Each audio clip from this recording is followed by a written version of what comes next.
जय सिया राम, हरिओम। ज्ञान वापी पर एएसआई का रिपोर्ट, हिंदुओं का भौकाल और ये ठग सरकार, इस पर बात करने के लिए आया हूँ।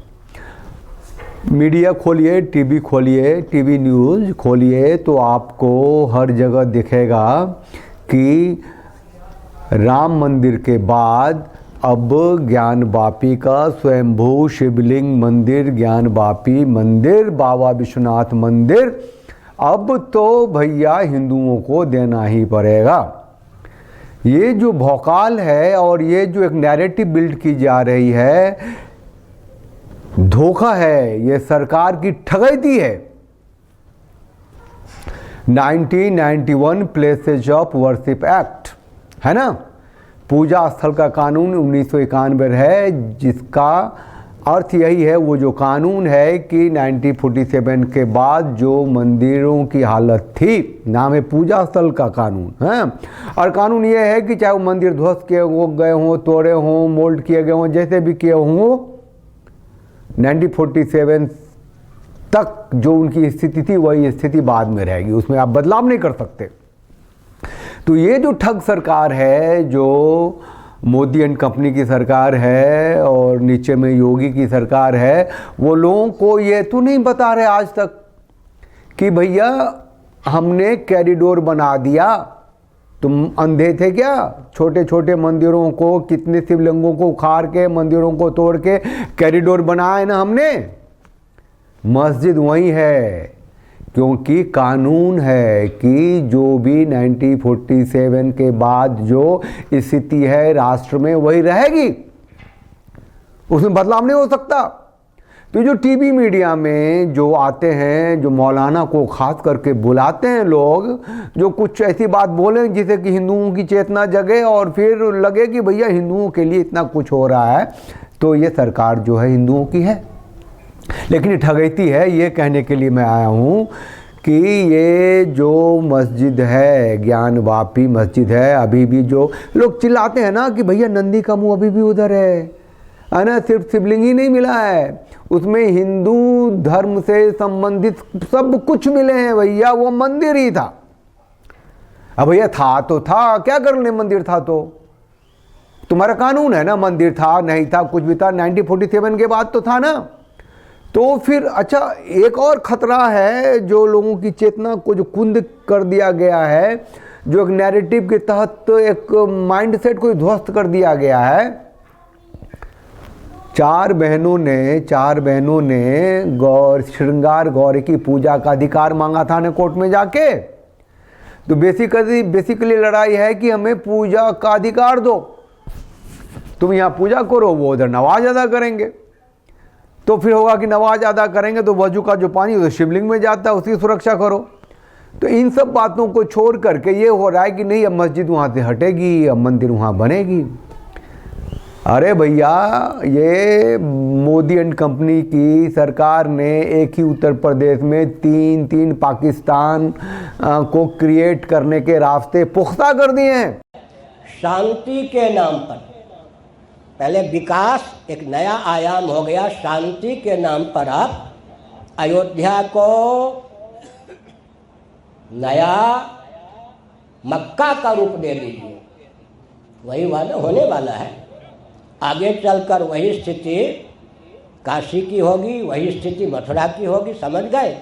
तीन नए पाकिस्तान एक ही प्रांत में बनाने का उपक्रम शांति के नाम पर चल रहा है, पूरा विश्व मोहित है। बहुत अच्छा निर्णय, बहुत अच्छा निर्णय, जिसकी शुरुआत राम मंदिर से हो चुकी है।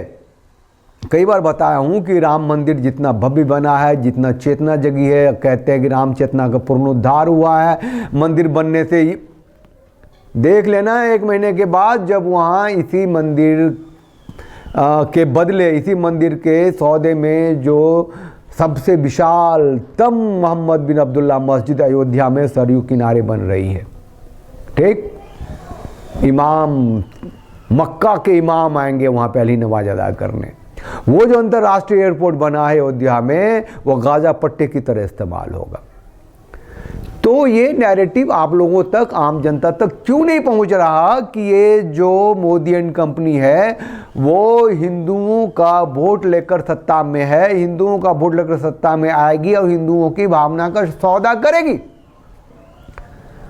अब ये जो जैन बंधु हैं जो रात दिन लगे हुए हैं, इन्होंने तो सुप्रीम कोर्ट में पूजा स्थल के कानून का अधिकार वाला जो कानून है, places of 1991, places of worship act 1991, उसको भी चैलेंज किया था। सरकार ने क्या जवाब दिया भाई? अभी जैसे ज्ञान वापी में भी जो सर्वे हुआ, तो इसलिए सर्वे थोड़े हुआ कि वहां मंदिर है कि मस्जिद है। सर्वे तो इसलिए हुआ कि श्रृंगार गौरी थी कि नहीं थी, वहाँ पूजा कब तक चली, 2000 वो क्या कहते हैं कि ये अपना मुलायम सिंह की, वो जो बेटा था मुलायम सिंह की सरकार थी जिसने बंद करवाया था। मोदी एंड कंपनी की सरकार की गहराई तो आप इसे नाप लो ना, कि बाबा मिल गए का शोर हुआ ना। तो टीवी बहस में वो रहमानी था ना मुसलमान, जिसके साथ वो नुपुर थी, हो गया ना, उसने शिवलिंग को गाली दी तो उसने कह दिया मैं भी कह दूँ तुम्हारे पैगंबर के बारे में। तो भारतीय जनता पार्टी की सरकार ने उसको फ्रिंज एलिमेंट का, उसको पार्टी से निकाला, ये अंतर्राष्ट्रीय मुद्दा बन गया, लोगों के गले कट गए, सरतन से जुदा के नारे लगे, और ये सरकार मस्त होकर सब कुछ देखती रही, क्योंकि अंतर्राष्ट्रीय पटल पर इसका जो सेकुलर इमेज है वो और मजबूत पुख्ता होता चला गया।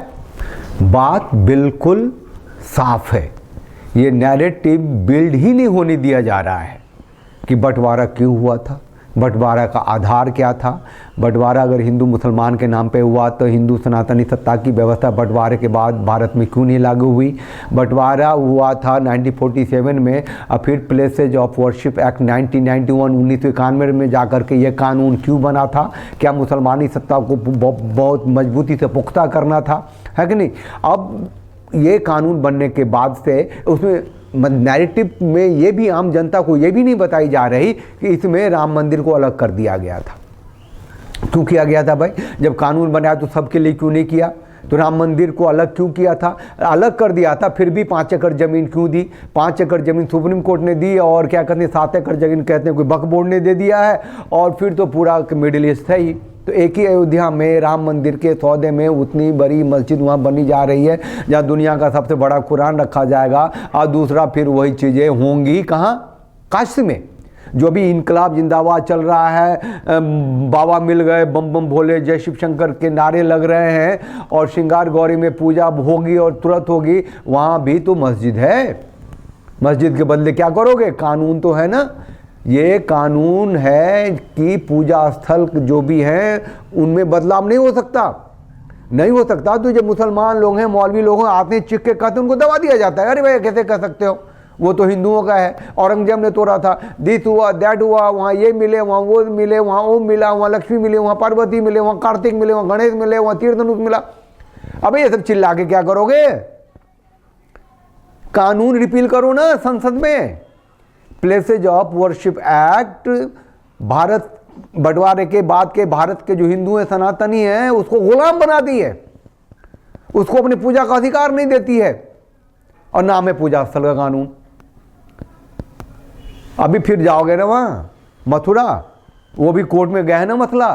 तो अपर लेवल पे मानस को, जनचेतना को, हिंदू सनातनी जो बहुमत के लोग हैं उसको धोखे में रखने का, उसको ठगने का षड्यंत्र अब बंटवारे के बाद सही चल रहा है, और आज तो बहुत मजबूती से जारी है। जितने भी मीडिया हैं वो सब अपर लेवल दिखा रहे हैं, जो सच है, जो जिस पे कानून है, जिस पे कार्रवाई होगी, उधर कोई नहीं दिखा रहा है। ज्ञान वापी से स्वयंभू शिवलिंग में जो मस्जिद खड़ी है, इंतजामिया वो खड़ी रहेगी तब तक जब तक कि places of worship act 1991 repeal नहीं होगा, या फिर सुप्रीम कोर्ट में जाकर के निर्णय होगा कि चलो बहुत हो गया, 10 साल 20 साल के बाद निर्णय हो सकता है कि चलो वो उसके बदले चौगुनी जमीन ले लो मस्जिद की, कहीं दूर ले लो। फिर ऐसा ही होगा मथुरा में, एक ही उत्तर प्रदेश में 3-3 पाकिस्तान बना लो। चैनल को लाइक कीजिए, शेयर कीजिए, सब्सक्राइब कीजिए, उस बेल आइकन को प्रेस कर दीजिए, जिससे आपको नोटिफिकेशन मिलता रहेगा। और ये मान के चलिए कि अदालत ने, कोर्ट ने जो एएसआई की रिपोर्ट सार्वजनिक की है वो सत्य है, तथ्यगत है और वो मंदिर है, लेकिन आपको मंदिर नहीं मिलेगा। ये मीडिया का भौकाल है और वर्तमान की सरकार की ठगैती है जो हिंदू की चेतना के साथ, उनकी विश्वास आस्था के साथ खेल रही है। क्योंकि जब तक ये कानून, पूजा स्थल का कानून, 1991 का बना हुआ कानून ख़त्म नहीं होता, तब तक इन मंदिरों का जो काबिज हैं, जो ध्वस्त किए गए, जिस पर मस्जिदें बनाई गई, उसका समाधान नहीं होगा। और समाधान अगर हुआ तो जैसा कि राम मंदिर के साथ हुआ अयोध्या में, एक पाकिस्तान बना अयोध्या में, दूसरा बनेगा काशी में, तीसरा बनेगा मथुरा में, और ऐसे बनते चले जाएंगे। भारत का इस्लामीकरण का रास्ता इस रास्ते पुख्ता हो रहा है। अगर आपकी चेतना जागृत है तो सोचिए, समझिए, अपनी प्रतिक्रिया दीजिए और तय कीजिए कि बंटवारे के बाद के भारत में क्या कोई वैसी राजनीतिक सत्ता है जो हिंदू सनातनी सत्ता की व्यवस्था लागू कर सके। नहीं है तो क्यों नहीं है। जय सिया राम, हरिओम।